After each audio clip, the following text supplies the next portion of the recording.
राम राम है दोस्तों। मेरा नाम है श्याम सुंदर और नई वीडियो लेकर आया।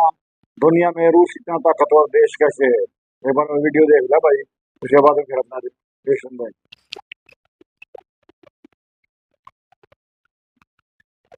24 फरवरी 2022 रशिया के सुप्रीम लीडर व्लादिमीर पुतिन अचानक से एक प्रेस कॉन्फ्रेंस बुलाते हैं और अपने पड़ोसी देश यूक्रेन के खिलाफ जंग का ऐलान कर देते हैं।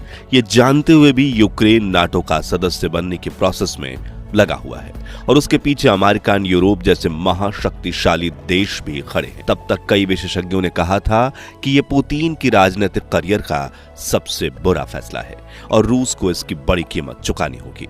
हालांकि रूस यूक्रेन के बीच ये महायुद्ध शुरू हुए आज 2 साल से भी अधिक समय बीत चुका है, लेकिन अमेरिका, यूरोप और नाटो की तिकड़ी साथ मिलकर भी रूस का कुछ नहीं बिगाड़ पाई।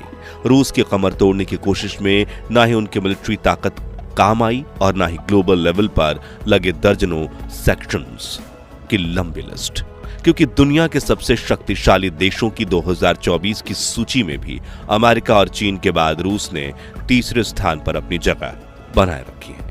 लेकिन रूस का सैन्य बल आखिर कितना शक्तिशाली है कि 2 सालों की घातक जंग के बावजूद उनकी ताकत में जरा भी कमी नहीं आई है। क्यों? व्लादिमीर पुतिन का नाम सुनते ही अमेरिका, यूरोप और बाकी वेस्टर्न कंट्रीज के पसीने छूट जाते हैं। और क्या पुतिन वाकई में दुनिया का सबसे ताकतवर तानाशाह बन गए हैं? आज की इस वीडियो में यही जानने की कोशिश करेंगे, लेकिन उससे पहले वीडियो को लाइक और चैनल को सब्सक्राइब जरूर कर लीजिए। दोस्तों, पिछले दशक में हम रूस, यूक्रेन, तालिबान, अफगानिस्तान और इजराइल हमास का युद्ध देख चुके हैं, जिसमें शामिल होने वाले सभी देशों की कमर टूट चुकी है, फिर चाहे वो अफगानिस्तान हो या फिर फिलिस्तीन, यूक्रेन और इजराइल। लेकिन जहां इजराइल अमेरिका की मदद ले रहा है और यूक्रेन नाटो की मदद से लड़ रहा है, वहीं रशिया ने बिना किसी मदद लिए अकेले जंग लड़ी है और दुनिया को अपनी ताकत की झलक दिखाई है। ऐसे में यहां सोचने वाली बात तो यह है कि हमेशा रूस के खिलाफ बोलने वाले अमेरिका वॉर फ्रंट पर आकर सीधा रूस से युद्ध क्यों नहीं लड़ता, और रूस के पास हथियारों का कितना बड़ा जखीरा है, कितने सारे सैंक्शंस लगने के बावजूद वो टस से मस नहीं हो रहा। तो इसके पीछे 2 मुख्य कारण हैं। पहला तो सोवियत यूनियन के समय से रूस का हथियारों के साथ लगाव और दूसरा खुद रूस के राष्ट्रपति व्लादिमीर पुतिन। जी हाँ, सोवियत यूनियन के समय से रूस की सैन्य ताकत हमेशा से अव्वल दर्जे पर रही है, क्योंकि रूस अपने बजट का सबसे बड़ा हिस्सा अपनी मिलिट्री यानी रशियन आर्म्ड फोर्स में इन्वेस्ट करता है। और जब से रूस यूक्रेन की जंग शुरू हुई है, तब से दुनिया भर में रूस पर कई सैंक्शंस लगाए गए हैं।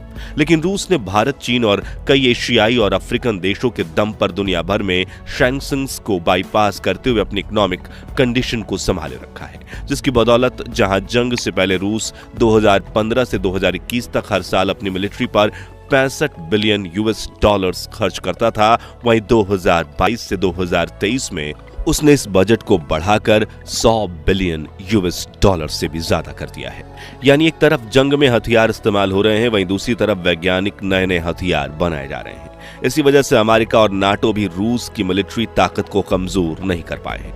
वहीं रूस के सोवियत यूनियन के समय के पुराने हथियारों का इतना बड़ा जखीरा है, जो इतना बड़ा है कि उसे खत्म करने के चक्कर में रूस पूरी दुनिया ही तबाह कर सकता है।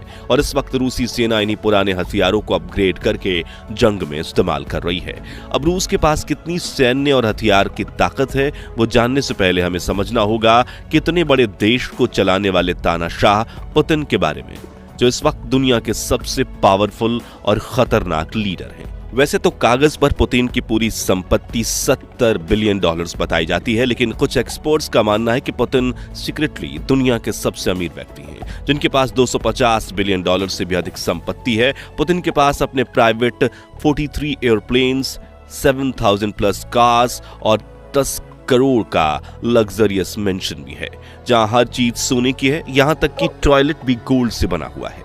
लेकिन क्या आप जानते हैं कि छोटा व्लादिमीर ना ही कोई प्रिंस था, ना ही किसी रिच फैमिली से बिलोंग करता था, बल्कि एक साधारण घर में जन्मा था। उनकी माँ फैक्ट्री वर्कर और पिता सोवियत नेवी में थे। वो सिर्फ एक कमरे में रहते थे, जहां आसपास के कमरों के बीच सिर्फ एक पब्लिक टॉयलेट हुआ करता था। इसी गरीबी को अपनी आंखों के सामने देखते देखते वो बड़े हुए और जॉब ढूंढने लगे। और जॉब कहां मिली? KGB में, जो सोवियत यूनियन की सीक्रेट एजेंसी थी, जिसमें रहते हुए उन्होंने 70 के दशक में अमेरिका के खिलाफ कई सीक्रेट ऑपरेशंस को अंजाम दिया। लेकिन फिर सोवियत यूनियन टूटकर बिखर गया और 16 देश अलग हो गए। उस वक्त बोरिस एल्त्सीन रशिया के प्रेसिडेंट बने थे, लेकिन उनका बर्ताव रूस के लोगों के लिए बिल्कुल भी अच्छा नहीं था। वो जनता को गुलाम की तरह ट्रीट करते थे, वेस्टर्न लीडर्स की चापलूसी करते थे, पब्लिक के बीच पीना और नाच गाना करते थे और अगले कुछ सालों में उन्होंने रूस को पूरी तरह से डुबो दिया, जिससे जनता के बीच उनकी इमेज काफी बिगड़ चुकी थी। लोग उनके खिलाफ नारे लगाते थे, आंदोलन करते थे। ऐसे में साल 1998 में रूसी गवर्नमेंट ने व्लादिमीर पुतिन को रूस का प्राइम मिनिस्टर बनाया ताकि वो राष्ट्रपति बोरिस की हरकतों पर पर्दा डालने का काम करें। उसी समय रशिया के चेचनिया में मिलिटेंट्स ने 300 स्टूडेंट्स को मार दिया, जिसके खिलाफ पुतिन ने ठोस कदम उठाया और मिलिटेंट को हरा दिया, जिससे रूस के लोगों का पुतिन पर भरोसा बढ़ने लगा और उन्होंने प्रधानमंत्री से राष्ट्रपति बनने में उन्हें देर नहीं लगी।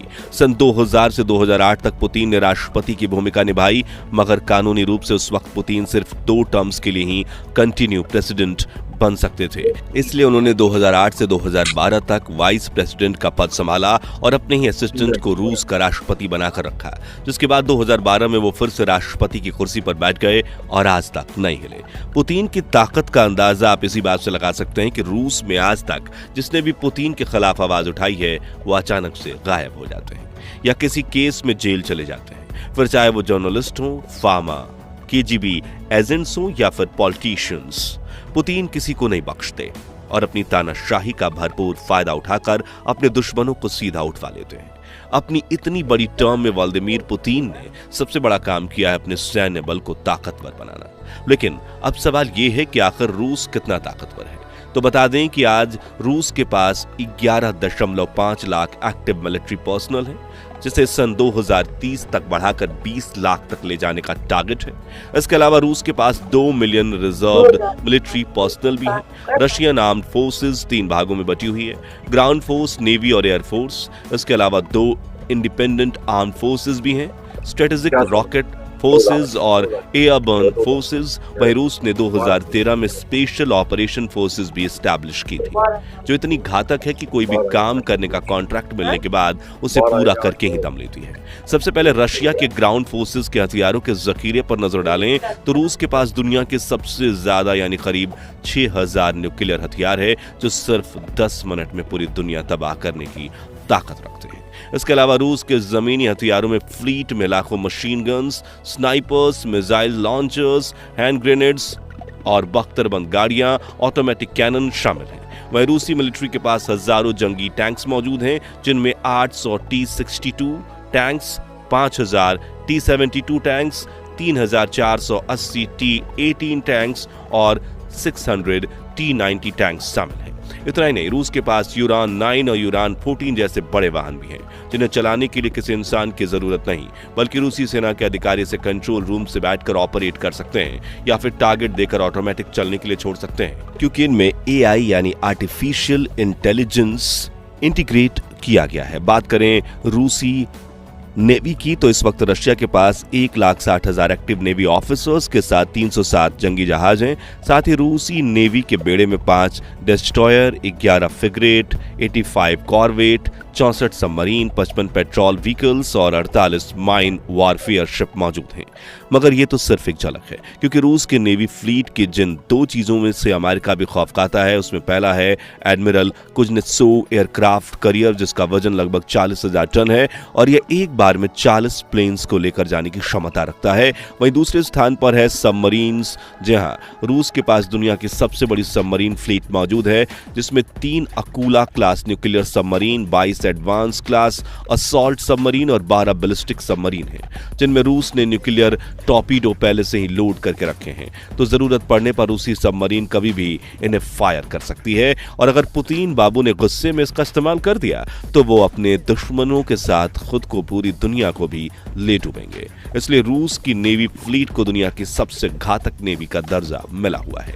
आखिर में रूसी एयरफोर्स की ताकत पर एक नजर डालें तो रूस के पास इस वक्त 4800 जंगी एयरक्राफ्ट हैं, जिनमें 809 fighter jet, 730 dedicated ground attack aircraft, 453 transport aircraft, 145 special aircraft, 1547 helicopters शामिल हैं। इसके अलावा रूस के पास मिग और सुखोई क्लास के सुपर एडवांस फाइटर जेट्स भी हैं।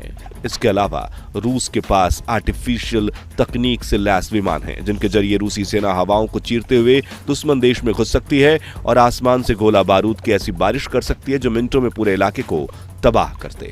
जी हाँ, रूस के पास आसमान से हमला करने के लिए laser bomb, air to air missiles, air to surface missile, nuclear missiles और लॉन्ग रेंज बैलिस्टिक मिसाइल्स भी हैं और ये सभी रूस के फाइटर जेट्स पर फिट हो जाती हैं।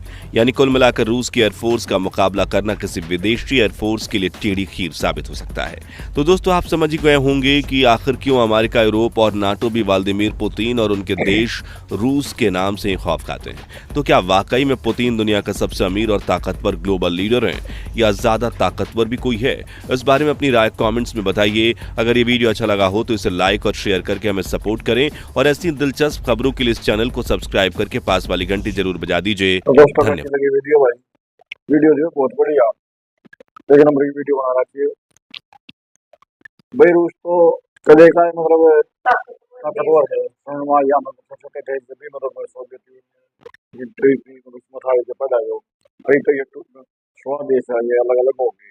अब इसमें तो अभी ये जो उज्बेकिस्तान है या कजाकिस्तान, ये भी शायद इससे मैंने पक्का तो मैं ध्यान नहीं, लेकिन मतलब बहुत पावरफुल हुआ है उस टाइम पे। और पावरफुल भी है ये भी सिस्टम टूटते जावे जो भारत से चाइना, ये दोनों साथ दे रहे हैं इसका ना। दो तो बाकी छोटे देश हैं, ये बता दो अफ्रीका के देश हैं कुछ, वो साथ दे रहे हैं। लेकिन ये जो मतलब बड़े देश हैं, ये तो हमारा इंडिया और ये जो हमारा पड़ोसी चाइना, ये साथ ज्यादा दे रहे हैं। जो तेल भी खरीदते हैं, और हमारे जो भारत भाई के है हथियार भी खरीद जाएगा डीजल, तो ये मतलब बता रहे पीछा बन जाता है। सोना भी स्वदेश में बहुत ज्यादा है रशिया में। और ये नाटो की ये जो 30-32 कंट्री है, साइड रहे इसमें कोई तो हथियार नहीं, परमाणु मिसाइल, परमाणु हथियार अकेला अमेरिका के पास है। अमेरिका तो इसमें कम है, मतलब 50 देश इकोनॉमी ना तो अप्रैल 2022 में अभी समय आएगा तो 2.5 साल हो गए। कोई भी देश नहीं इतनी लंबी समय नहीं, और सैन्य सरदारी वो चला रहा है। अभी भी वो हार नहीं मान रहे, हार इन रहा होगा आखिर में वो। और यूक्रेन तो छोटा देश है, यूक्रेन का तो सौदा है वो नहीं, तो अमेरिका साथ दे रहा है कि मैं नाटो अपना हथियार दे ना, तो रूस देख कर खत्म कर देगा। तो दोस्तों, कैसी लगी वीडियो?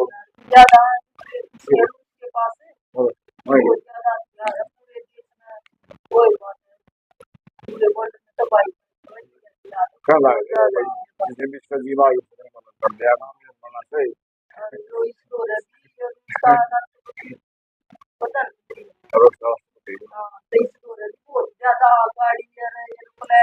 ये भी इसका 70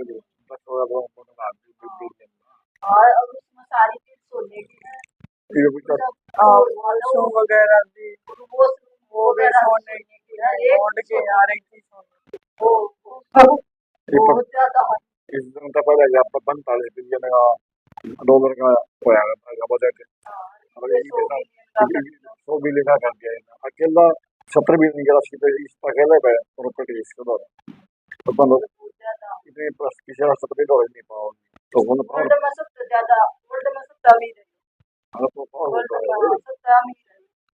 तो दोस्तों, कैसी लगी वीडियो को लाइक कर दियो, शेयर कर दियो, सब्सक्राइब कर दिया करो भाई। और जो वीडियो वाले मिल जाएगा डिस्क्रिप्शन में, दोबारा कल। तब तक के लिए बाय बाय।